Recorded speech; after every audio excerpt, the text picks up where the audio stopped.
سلام علیکم برادرای غریب. با همه ما و شما معلوم بود که مدت ماه بود که یک برادر صنعتکار ما در شهر مسکو قرار داشت و شخصیت بسیاری ما و شما میشناسیم. با تخلص دان جوان مشهور است.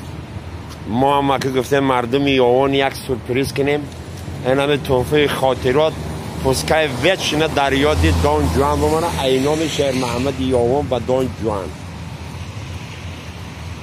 قبول بین و تحفه ما را جوان. навор сохта шудагии бо дастгирии сайти 1xbet дар инҷа коэффициентҳои зиёд ва бонусҳои гуногуна меёбем ки силкаш дар комментария. ҳамчунин агар бо промокоди ёвонӣ шумо регистратсия кунед, барои пардохти аввалинтон 6500 рубл бонус медиҳанд. субҳи содиқ медамад дар дидаи ман хоб нест. ҳеҷ кас аз хоби ғафлат як даме бедор нест. кӯя майдон бироим кӯчига пай. ҳа зоха چه حال داری؟ این برف هم یک چیز دست اینکی ها؟ کویا میدان بیا یک تماشا کنیم آخه چی که باید در این میدان هر بزرد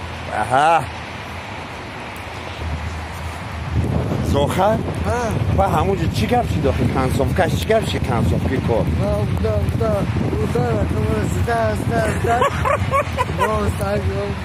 سریاز ده؟ سخت زدن چی کردی زد؟ آنو شگام این این لحظه های معجزات شهر محمد میگم. با چشم نکنیم نه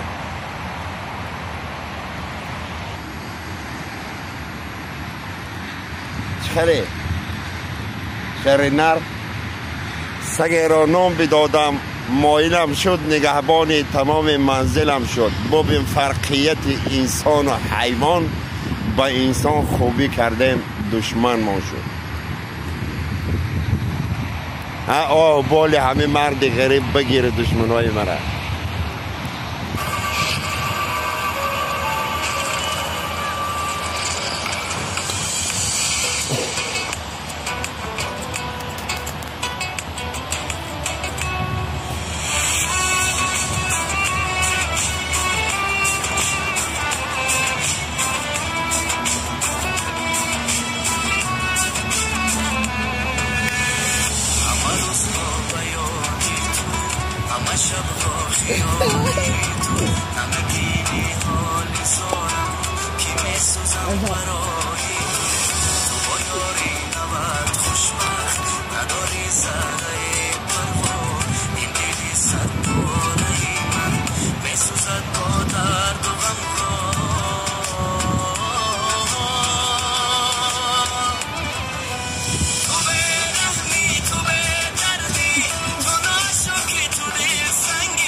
خدا بختت سیاه کردد که روزی من سیاه کردی.